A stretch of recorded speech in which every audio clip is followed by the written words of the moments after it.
ये बात बिल्कुल सच है, मगर ये शहर क़यादत से 25 साल से महरूम है, क़यादत से 8 साल से नहीं महरूम है। हलीम सिद्दीकी बोल रहे थे कि निहाल साहब की हयाती में निहाल साहब क्या किए, ये आप लोगों को भी पता है, मुझसे पहले भी लोगों ने बोले, मैं तफसील में नहीं जाना चाहता क्योंकि वक्त भी नहीं है, मगर उनकी हयाती में 2014 के असेंबली में ये बात बिल्कुल सच है कि बुलंद इकबाल को 3500 वोट मिली। ये कोई गलत बात नहीं है, आंकड़े हैं, शहर के सामने हैं, मगर उसकी कई अलग अलग वजूहात थी। निहाल साहब की फैमिली कभी अवामी कामकाज से हटी नहीं। हमको बहुत से लोग ये बोलते हैं कि जिस तरह दूसरे लीडरान काम करते हैं उसी तरह तुम भी करो, क्या जरूरत है 19-19 केस बना लेने की, क्या उससे हासिल हो जाने वाला है। मगर हम निहाल साहब के नजरियात पर चलते हैं, उनके उसूल पर चलते हैं। हमें भी पता है कि जिस तरह की मालेगांव शहर में सियासत और जिस तरह से कामकाज हो रहा है, कोई बहुत जरूरत नहीं है। आज यहाँ पर 10 लाख की रोड बनाने पर भी आमदार अगर 10 यूट्यूब चैनल और 10 अखबार के नुमाइंदे को लेकर फोटोबाजी कर सकता है तो ये कोई हमारे लिए कोई बड़ी बात नहीं है। 10 लाख 20 लाख का काम करा लेना और उसके साथ फोटो खिंचा लेना, मगर उसके बाद भी हमने 19-19 केस अपने ऊपर बनाए हैं, कोर्ट के चक्कर लगाते हैं। 12 नवंबर का वाकया हुआ, हम भी चाहते थे दूसरों की तरह भागते फिरते, हम भी दूसरे शहरों में होटलों पर रहते, हमारे भी ताल्लुकात बाहर बहुत हैं, मगर जेल में क्यों मैं गया? खुद को सरेंडर का वाहिद था 12 नवंबर में जो अपने आप को सरेंडर किया।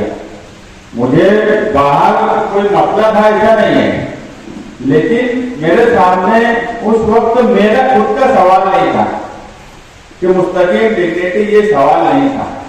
मेरे सामने सवाल था निहाल साहब अगर होते तो। कुर्बानी हमने उनसे सीखी, इसलिए हम कुर्बानी दे रहे हैं और मुसलसल दे रहे हैं।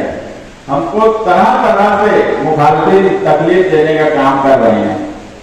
हमें कोई जरूरत नहीं है कि हम सियासत में रहेंगे तो ही हम सब कुछ कर सकते हैं। हम अपना काम काज करके भी बहुत सुकून और अच्छी से रह सकते, मगर हमारे सामने निहाल साहब का नजरिया और निहाल साहब का उसूल कि वो इस शहर को अपना शहर मानते थे। हम इस शहर को बनाने और संवारने में उन्होंने अपनी पूरी जिंदगी वक्फ कर दी। हम इस शहर को बर्बाद और उजड़ता नहीं देख सकते, इसलिए हम तकलीफ उठाते हैं। तो ये कहता है कि सियासत के लिए कर रहे हैं तो बिल्कुल गलत बात है। सियासत के लिए करने के लिए दूसरे जिस तरह से करते हैं हम भी कर सकते हैं। कोई जरूरत नहीं है कि शिवाजी पुतले के पास अगर कोई भगवा लेकर आ रहा है तो हम तिरंगा लेकर वहां पहुंचे, कोई उस पर बात भी नहीं करता। हमें पता है कि जब हम तिरंगा लेकर जाएंगे और कोई भगवा लेकर वहां पहुंच गए तो मामला किधर से किधर हो सकते हैं। आज मुल्क के हालात क्या हैं मुसलमानों के ताल्लुक से, ये भी आप सबके सामने है। उसमें कोई सियासी बात नहीं किया, सियासत या बहुत नाम हो जाएगा या ये हो जाएगा, ये बात भी बिल्कुल गलत है। हमारे सामने सवाल है निहाल साहब का नजरिया और उसूल कि कोई 26 जनवरी और 15 अगस्त के मौके पर भगवा झंडा लेकर आएगा। इस मुल्क में अगर निहाल साहब होते तो ऐसा नहीं होता। इस वजह से हम करते हैं कि ये शहर पर हम फिरका परस्तों का राज होना नहीं देना चाहते, उनका दबदबा हमें नहीं देना चाहते, इसलिए हम हमारा दबदबा रखते हैं। और हम वहां गए और भगवा झंडे वालों को रास्ता बदलना पड़ा। ये निहाल साहब का नजरिया, निहाल साहब का उसूल है। उनको कोई जरूरत नहीं है कि हम रात दिन लोगों का काम काज करें, राशन कार्ड से लेकर हर मामला में हर मुद्दे पर काम काज करें, ऐसी हमको कोई जरूरत नहीं है। हम घर द्वार छोड़कर अगर सब काम करते हैं तो सिर्फ इसलिए कि जिसने इस शहर को बनाया जिसने इस शहर के लिए पूरी जिंदगी वक्त कर दी, उसके शहर को हम हमारी आंख के सामने बर्बाद होता नहीं देख सकते।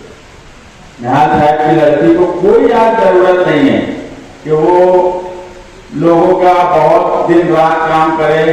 खातून हो के कई केस उसके ऊपर भी है, उसको कोई जरूरत नहीं थी क्या ग्राउंड पर जाकर, जब ईदगाह पर क्रिकेट खेलने से हमारे लोगों को मना किया जा रहा था तो दूसरे बड़े बड़े लीडरान एमएलए जो नुमाइंदे हैं उसको वो नहीं गए, उसको भी जरूरत नहीं। मगर उसके सामने भी सवाल था निहाल साहब का नजरिया और निहाल साहब का उसूल। हम इसलिए करते हैं कि हम नहीं चाहते कि इस शहर में फिरका परस्तों का कब्जा हो। जिस तरह से बोला गया कि निहाल साहब ने ऐसे हालात बनाए, ये शहर मस्जिद और मीनारों का शहर है। ये शहर में आज मुल्क के ऐसे हालात होने के बाद भी यहाँ पर आने वाला आदमी, आज भी लोग बाहर से मालेगांव शहर में इसलिए आते हैं कि यहाँ पर तहफ्फुज़ मानते हैं, महफूज मानते हैं अपने आप को। ये इसलिए निहाल साहब का ये शहर है, उन्होंने इस तरह से इसे बचाया, इस तरह से इसे रखा, इस तरह से यहाँ पावर इंडस्ट्री फल फूल रही है कि दूसरे शहरों में इस तरह से फल फूल नहीं रहे, ताकि लोग यहाँ आए, अपने आप को तहफ्फुज़ दें। इसलिए हमको करना पड़ता है कि कल के यहाँ पर फिरका परस्तों का दबदबा ना आ जाए। फिरका परस्त ये ना समझने लगे कि मालेगांव शहर में कुछ भी कर सकते हैं। गढ़ की यात्रा हुई, वो आए, वो चले गए, हम उसके खिलाफ कोर्ट तक गए, बयान हम भी दे देते थे, जहाँ ये गलत हुआ, ये हुआ, वो हुआ, कोई मसला नहीं था। कोर्ट गए, वकील लगाए, खर्चा किए, पुलिस के पास बयान दिए, पुलिस ने नोटिस भेजी, कार्रवाई करने की बात बोली। हम भी चाहते तो बोल देते थे नहीं, हम डट कर वहां बयान दिए। एक बार नहीं 4 बार गढ़ की यात्रा के मामले में मेरा बुलाना आया और मैं गया, बयान दिया, उनके ऊपर केस बना, 120 बना, प्लानिंग बनी, दूसरे कलम उनके ऊपर बढ़ाई गई। नहीं तो एक वक्त था कि उनके ऊपर जो केस पुलिस ने उस वक्त बनाई थी वो कोर्ट में खड़े होते और छूट जाते। 1.5 महीना वो जेल में रहे। कहीं ना कहीं फिरका परस्तों में डर तो बैठा हुआ ना कि नहीं, इस शहर में अगर कुछ करेंगे तो यहाँ के लोग छोड़ेंगे नहीं। क्यों ये किया गया? ये निहाल साहब का शहर है, निहाल साहब का नजरिया, निहाल साहब का उसूल वो हमारे सामने सबसे ज्यादा अहमियत रखता है। इसलिए हम करते हैं कि अगर हम नहीं करें तो आप यकीन मानो इस शहर में कोई सियासी पार्टी का लीडर इस तरह के वाकयात पर चू भी नहीं करेगा। जिस वक्त निहाल साहब एमएलए थे, इस शहर में दबदबा था, इस शहर का दबदबा था। आज हमारा नुमाइंदा दबा सा है फिरका परस्तों के आगे, दबदबा नहीं है, वो खुद दब चुका है। ऐसे वक्त में अगर हम नहीं बोलेंगे तो आपको क्या लगता है कि इस शहर में फिरका परस्तों की नजर नहीं है? इतने पूरे हिंदुस्तान में आपने हमेशा सुना होगा कि बड़े शहरों पे बम ब्लास्ट होंगे, कभी मालेगांव शहर जैसा छोटा शहर आपने देखा फिरका परस्तों ने यहाँ बम ब्लास्ट किया? क्यों मालेगांव शहर को चुना गया? डराने के लिए। वो ये चाहते हैं कि इस शहर में जो तहफ्फुज़ निहाल साहब ने दिया है उसे कहीं ना कहीं तोड़ा जाए। कि इतना बड़े मामले में भी अगर मालेगांव को टारगेट दिया जा रहा है तो आप सोचो कि छोटी छोटी बातों पर अगर हम बोलना बंद कर दे तो आपको लगता है कि इस शहर में कोई लीडर बोलेगा और धीरे धीरे ये शहर फिरका परस्तों की जगह में आ जाएगा। यहाँ पर आज जो लोग हैं, जो लोग आज भी आ रहे हैं, वो सिर्फ इसलिए आ रहे हैं कि तुम्हारा शहर महफूज है। यहाँ फिरका परस्तों की दाल नहीं गलती, यहाँ फिरका परस्तों की हिम्मत नहीं है कि तुम्हारे शहर में तुम्हारे खिलाफ कुछ कर ले या ऐसी कोई हरकत करें जिसकी वजह से यहाँ के रहने वाले मुसलमानों को तकलीफ हो जाए। मगर ये छोटे छोटे वाकयात पर अगर बोलना बंद कर दिया जाए, आज की बात बोल रहा हूँ, आज भी मेरे खिलाफ कुछ लोग गए, इनके ऊपर केस बनाओ, उन्होंने ऐसा ऐसा बयान क्यों दिया। वो बेवकूफ लोगों को ये नहीं समझता कि किसी मजहबी मामले को लेकर बात या किसी नाम को लेकर नहीं है।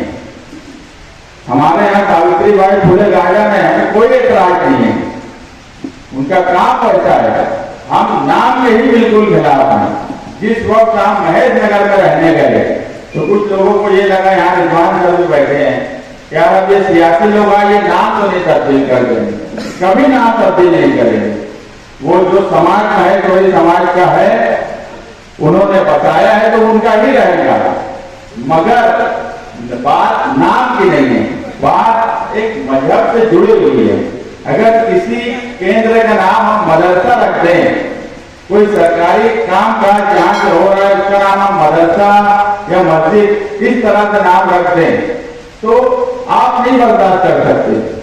हम नाम के खिलाफ नहीं है, हम मंदिर के नाम के खिलाफ नहीं, मगर जो काम जिस तरीके से होना चाहिए, उस वक्त भी मैं ये बात बोला कि जिस राह पर पाकिस्तान उस वक्त गया उसी राह पर अब हिंदुस्तान जा रहा है। पाकिस्तान के हालात क्या है ये सबके सामने, बर्बाद मुल्क हो चुका, हम इस मुल्क की बर्बादी नहीं देखना चाहते, इसलिए हम इन सब मौजू पर बोलते हैं। बात बोलने के लिए बहुत थी, हमारे नुमाइंदे के बारे में भी मैं बोला था कि 29 तारीख तक आप जिस जगह, जिस वक्त, जिस तारीख को आप बोलेंगे, आप पेपर लेकर आइए, मैं वहां पर आकर आपकी बात का जवाब दूंगा कि काम कौन रुकवाया।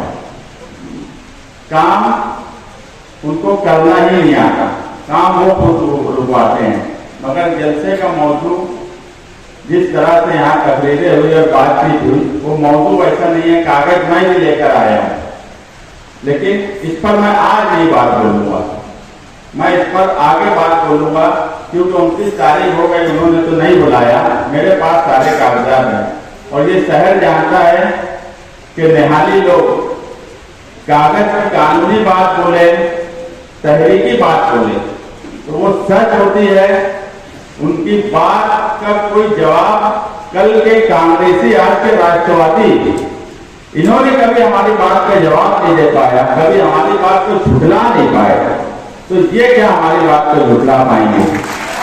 तो इधर उधर की बात ना कर ये बता के काफिला क्यों लुटा। मुझे रह जनों से मिला नहीं, तेरी रह पड़े का सवाल है कि हर वक्त एमआईएम में हूँ इसलिए काम नहीं होता, फला मेरा काम रोक देता। आज अबू आसिम आजमी साहब को मुसलसल मालेगांव के ताल्लुक से इसलिए बोलना पड़ रहा है और मौजू भी अगर स्पीकर ले रहा होगा तो इसलिए ले रहा होगा। अगर एक मौजू पर जो इस शहर का नुमाइंदा अपनी बात रखेगा तो वो तो बोलेगा ना कि 4 दिन का इलाज है, आसिम भाई तुम अपनी बात करो, मालेगांव के अंदाज में बोल रहे हैं ना।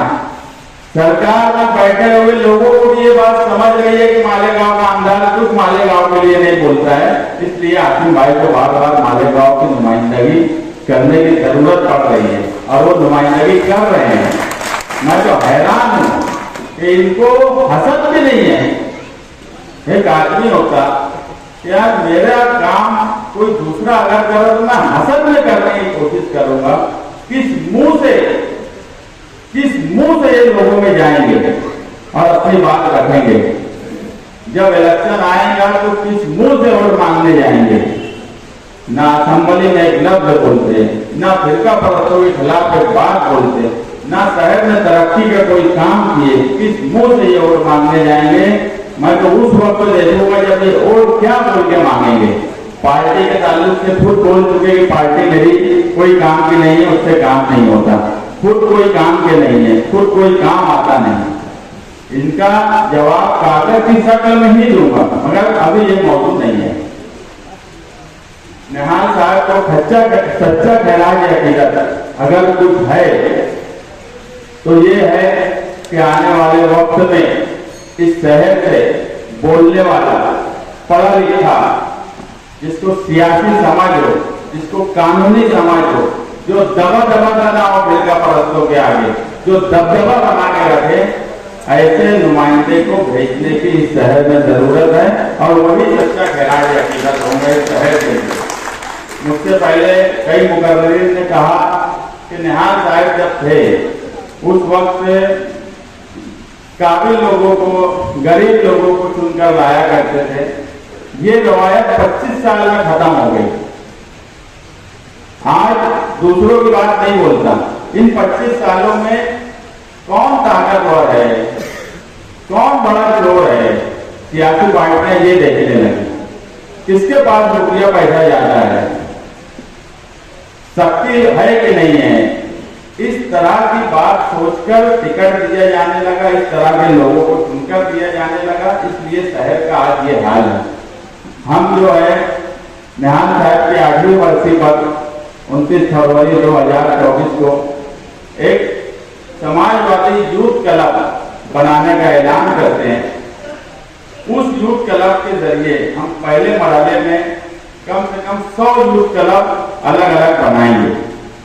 उसका कंसेप्ट क्या होगा ये मैं जल्द ही मीडिया के जरिए आप लोगों तक पहुंचाऊंगा कि यूथ क्लब बनाने का मकसद वो मैं आपको बता दूं कि इसी यूथ क्लब से हम शहर की नुमाइंदगी के लोग निकालेंगे। हर यूथ क्लब में 25 लोग कम से कम होंगे पूरे शहर में। उनका एक इंचार्ज होगा, एक कायद होगा, एक मुखिया होगा और उनकी जो भी जरूरत होगी हम उसको पूरी करेंगे। उसमें किस तरह से उनको आगे हम लेके जाएं, हम काबिल लोग निकालेंगे और आगे अगर जरूरत काबिल लोग जब निकलेंगे और वो बहुत रुपये पैसे वाले भी नहीं रहे मगर अगर काबिल रहे उस यूथ क्लब के तो उनके ऊपर रुपया पैसा हम खर्च करेंगे। अब वो किस तरह से रुपया पैसा जमा होगा यही बात मैं आपको बताऊंगा, वो किस तरह से पैसा उनके ऊपर हम लगाएंगे। क्योंकि एक बात तो आप मान लो कि ताकतवर आदमी को काबिल नहीं बनाया जा सकता, मगर काबिल आदमी को हम हमारी ताकत, हमारा पैसा, हमारा सोच, हमारी निहाली ओर, हमारी समाजवादी की ओर से हम उसको ताकतवर जरूर बना देंगे। मगर कोई गधे को लाकर हम उसको काबिल नहीं बना सकते, भले उसके पास करोड़ों रुपया क्यों ना हो। तो हम अब काबिल लोगों को चुनेंगे और ये यूथ क्लब से आप यकीन मानो काबिल लोग निकलेंगे। वो यूथ क्लब का आज इफ्तिताह मैं मालेगांव शहर के अभी जो कुछ यूथ लोग हैं हमारे साथ जो युवा नए जुड़े वो उस बैनर का इफ्तिताह करेंगे। इस यूथ क्लब को बनाने का जो शांत की क्यादत में अभी बैनर का इफ्तिताह होगा।